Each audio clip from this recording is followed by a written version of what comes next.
The army says our battalion was lost in a snowstorm. That's a lie. Snow doesn't. Line soldiers up for roll call. It doesn't speak in the voices of dead commanders. I survived a mission that officially never happened, and every night at 2,300 hours, I still hear my name being called. My name is Sergeant Daniel Cross, and I am writing this because silence is no longer protecting anyone. I served 10 years in the military, 2 deployments, countless cold nights. I trusted orders more than instincts, because instincts get soldiers killed. Orders keep them alive. That belief ended at Outpost Blackridge. The base was located deep in the northern mountains, buried under snow for most of the year. It had been abandoned 30 years earlier after what the official files called a training incident. No further explanation, no survivor statements, just sealed documents and erased names. Our unit was assigned to retrieve classified equipment left behind when the base was shut down. 30 soldiers, 3 nights, in and out. That's what command promised. The helicopter dropped us just before sunset. As we unloaded, I noticed the pilot refused to shut off the engine. His eyes kept drifting toward the empty base ahead of us. Don't stay after the 3rd night, he said quietly. Our lieutenant laughed. Why? The pilot didn't smile. Because that's when they start counting. He lifted off before anyone could ask what he meant.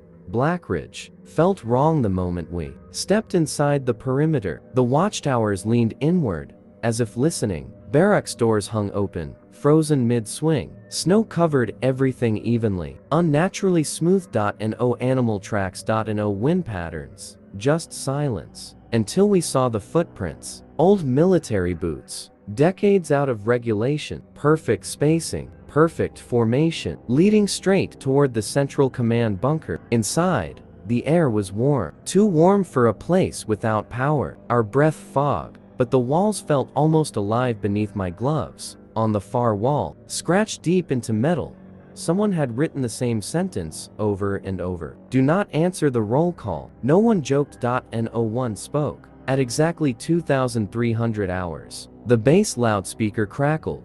A calm, authoritative voice echoed across the yard. All personnel, prepare for roll call. The voice belonged to a colonel who died 30 years ago, and from beyond the floodlights, we heard boots marching in unison. No one moved when the loudspeaker finished speaking. The marching stopped just beyond the floodlights, as if whatever was out there knew exactly where the light ended. Snow fell softly, but the ground trembled with the weight of unseen boots. Captain, Rourke raised his hand. Positions, he whispered. We formed a defensive line, rifles aimed into the darkness. My finger rested on the trigger, but something deep in my chest told me shooting would be useless. You can't kill what already died wearing the same uniform as you. The loudspeaker crackled again. Roll call will begin now. A pause, then a name. Private Ellis. Every man turned toward the barracks door. Ellis stood there, frozen. His face was pale, lips slightly open, as if he'd forgotten how to breathe. That's not me, he whispered. That's not me. From beyond the light, a voice answered. Private Ellis. Present yourself. It was his voice. Perfectly copied. Rourke shouted. Nobody answers. That's an order. Ellis took one step forward. Anyway, I grabbed his arm. Ellis, don't. He looked at me, tears freezing on his cheeks. It sounds like me, Sergeant, he said. It knows me. Then the lights went out. All of them. In total darkness. We heard boots march forward. Close. Closer. When the lights flickered back on, Ellis was gone. Only his rifle remained, standing upright in the snow, as if someone had carefully placed it there. We tried the radio. Nothing but static. Then a voice cut through, clear, calm. Private Ellis. Present. A second set of boots joined the marching. But these were someone still learning how to walk in formation. Rourke ordered a full lockdown. Doors sealed. Windows barricaded. We stayed awake until dawn. Weapons raised. Listening to the dead practice being alive again. At 0500 hours. The marching stopped. Silence returned. Too suddenly. At first light, we searched the perimeter. We found new footprints. 1. Set leaving the base. 1. Set entering the formation. Both identical. Both wearing Ellis's boots. Inside the bunker, we discovered something worse. The roll call list, once empty, now had names scratched into it. Our names. Every soldier. Every rank. Written in handwriting that didn't belong to any living man. At the bottom, freshly carved into steel, were new words. One answered, "Many will follow." That's when I realized the truth. The battalion didn't die. Here. It was still recruiting. By the second night, the dead understood rank. They didn't just march anymore. They waited. At 2,300 hours sharp. The loudspeaker activated without power. This time, the voice wasn't the colonel's. It was Captain Rourke's. "Form up." The voice ordered calmly. Rourke's face drained of color. I didn't say that. Outside, shadows shifted into straight lines. Perfect spacing. Perfect posture. Soldiers standing at attention.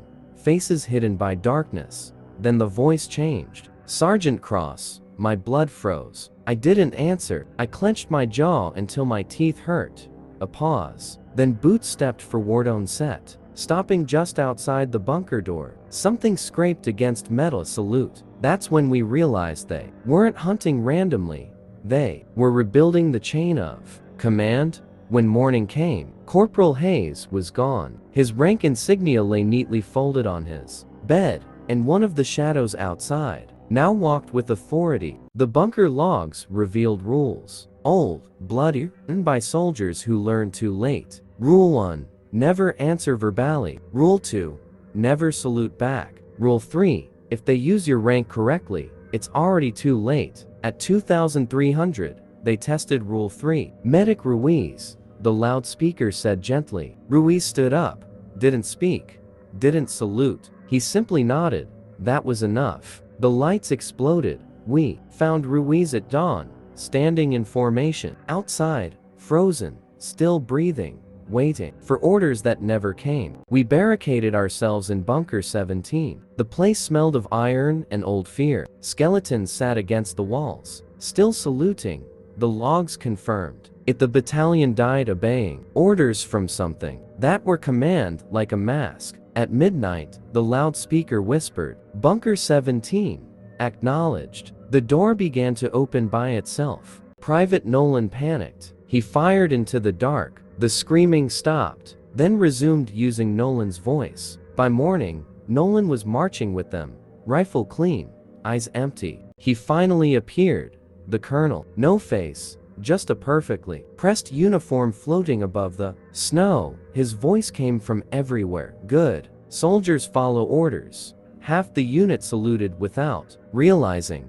None of them came back inside. We tried to escape. The forest looped us back to the base.